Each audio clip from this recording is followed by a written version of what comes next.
Happy Tuesday to all you beautiful people out there in our digital world. My name is Brian Steele, and I have the privilege of being the pastor at St. Paul United Methodist Church in Bloomfield Hills and Hazel Park United Methodist Church. Today I want to talk about a basic concept of the Christian faith. Sin. Fun talk, right? But I feel the need to address it and how it kind of manifests itself in the world. And I want to acknowledge that just a few moments ago, I called you all beautiful people. That's true. You are made in the image of God. But we're also sinners. It's a reality. It's part of the common denominator of the human condition. There are all ways that we just miss the mark. And sadly, one of the biggest ways that sin manifests itself in the world is in the treatment is how we treat people, especially people who are different. And this gets to what is called bias.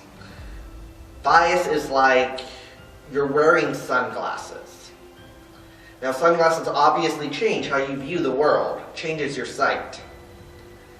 But in this case, and where bias kicks in, is that you don't know you're wearing those sunglasses. You might think you're seeing things as they really are, and that's partially true.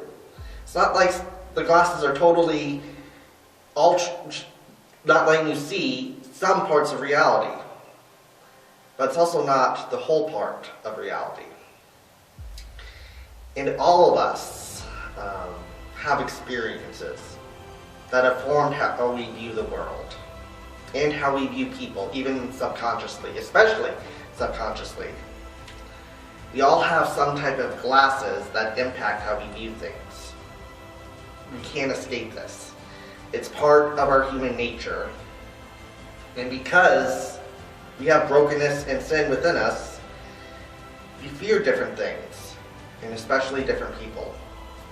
Whether we are aware of it or not, our culture, our news, our TV commercials,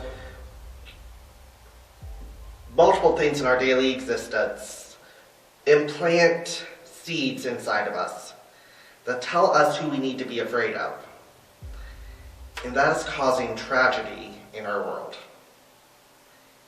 And friends, this concept of bias, this sin, is a part of the reason why Tyre Nichols and so many other men aren't alive anymore.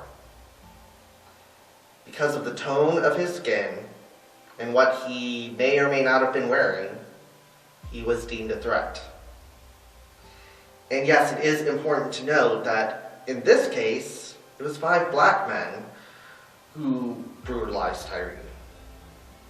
So what that tells us is that no matter what skin color we are, we can all believe lies about each other. And if we as people of faith, people who are trying to follow Jesus, if we can recognize that this is part of our sin nature, then we can start to do the slow work of healing. But we can't get to that healing if we don't recognize that we are sinners in this regard. We have bias. I have bias. I have stuff that I need to work on racially and otherwise. And friends, as beautiful as you are, so do you. And what we are seeing in our world on a way to regular occurrence, in fact it's a daily occurrence for a lot of people, just doesn't reach the news, is that this bias can have deadly effects if not checked. It says in the book of Romans that we're called to a renewal of the minds. This is our work to do.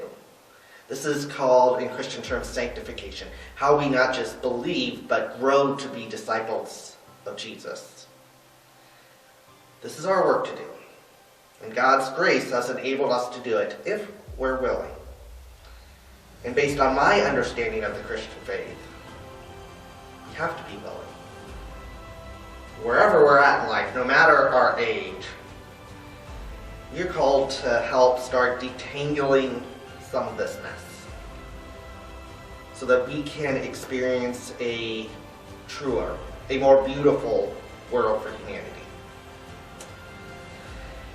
So friends, that's it for today's 5-minute message. Thank you for joining us today. I will be back on Thursday as we kind of dip our toes into the water about masculinity in the Bible.